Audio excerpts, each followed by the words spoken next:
Hi, my name is Michelle Lewis. I teach at Kettering Middle School. I am a seventh grade math teacher and the mathematics department chair. My school is located in Upper Marlboro, Maryland, and I've been here for approximately 7 or 8 years.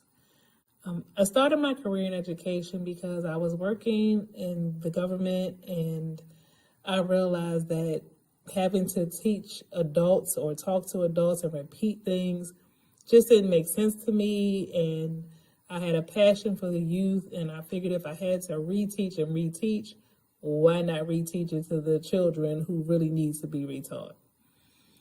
If I could have any other job, I don't think I would have it. This is truly my calling, my passion. I love being in education.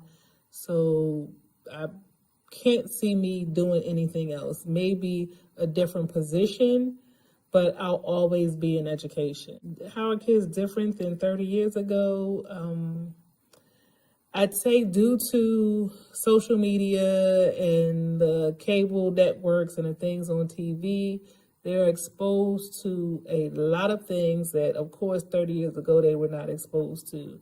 So the behaviors are a little different.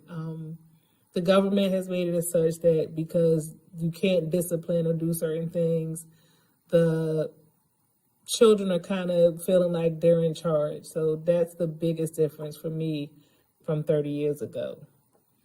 Teaching is a lot different than 30 years ago because our creativity has been stifled a bit, where you could bring in different things and act out and just really like put your whole heart into it.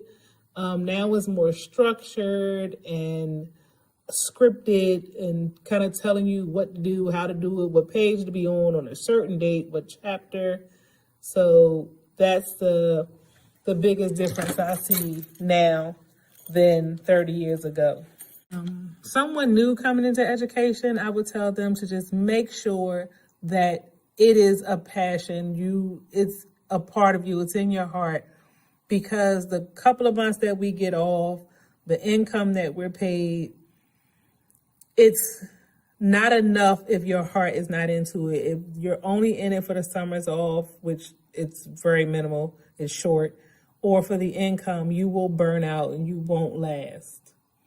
And the last thing, one thing I would change to help kids learn better is to really incorporate technology in the classroom. Years ago, it was more of the sage on the stage where the teacher just lectured and talked and talked and talked, and the kids listened and took notes.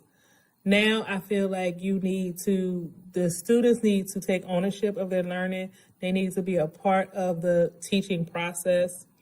And I feel like sometimes students learn better from one another. So you may say it and they just don't get it. A student in their class could say the same thing you said, and it's like an aha moment. The light bulb comes on and they get it. So I just think incorporating more technology, meeting them where they are to help them be successful.